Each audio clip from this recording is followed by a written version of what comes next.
Sa ibang balita naman, binuwag na ni Customs Chief Rufy Biazon ang mga task force at ad hoc committees sa Bureau of Customs. Ito ang mga komite na nadodoble ang papel sa ahensya. Si Noel Perfecto sa detalye. Matapos magpatupad ng reassignment ng mga operatiba ng Customs Intelligence and Investigation Service, agad rin nilagdaan ni Commissioner Rufy Biazon ng isang direktiba na nag-abolish ng mga task forces, units at ad hoc committees na ani ay nagsasagawa ng duplikasyon ng trabaho ng mga existing intelligence units. Pati ani ang sarili nitong Task Force REACT ay kanya ring pina-deactivate. Gayon din ang Special Operations Group upang magkaroon na ng eksaktong grupo ng tapat na mga operatiba ng CIIS na ipantatapat ng Bureau contra smugglers.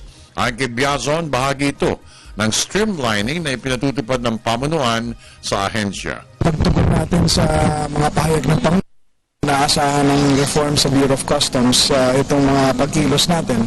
So sa ating meeting kahapon sa Intelligence Group, nagbigay tayo ng mga bagong direktiba na nais natin ipatupad nila, particularly para doon sa enforcement natin ng Tariff and Customs Code, at saka yung mga anti-smuggling operations natin. Isa rin doon sa mga pinag-utos natin kahapon yung pagbubuwag ng ilang mga task forces at saka ad hoc groups na binuo over the years.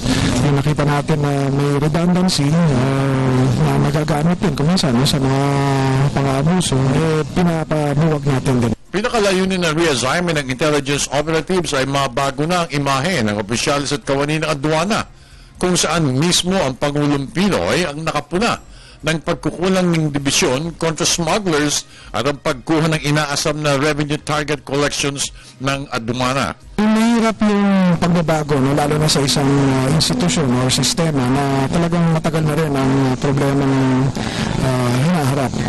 Pero ng taong bayan na sinisikap natin na may sa katuparan ang isang sustainable at saka long-lasting reform, hindi yung panandalian lang. Sinabi naman ni CIIS Director Attorney Dino Tuason na minamadali rin ito ang listahan ng operations at regional offices ng CIIS nationwide para naman sa evaluation ni Commissioner Biazon at posibleng paglilipat ng mga ito sangayon sa pinatutupad na pagbabago ng Customs Bureau. Mga operating units of the different law enforcement units dito sa Bureau of Customs nagkakaroon ng overlapping of functions. So we just have to streamline. We will not be terminating people, we will not be terminating services, but rather streamline ang operations.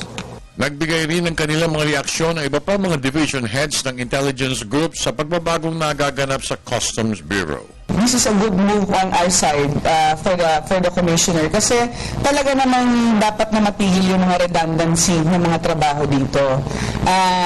In that way, yung pagpapa-abolish niya, in that way, pwede na mga yung mga opisina sa kanilang mga mandate. It's good. It's a good move on the part of the Commissioner and for us too. Ito ay once and for all matatanggal na yung kutsabahan ng ilang CIIS operatives sa mga tiwaling stakeholders. Tama? Yes, definitely.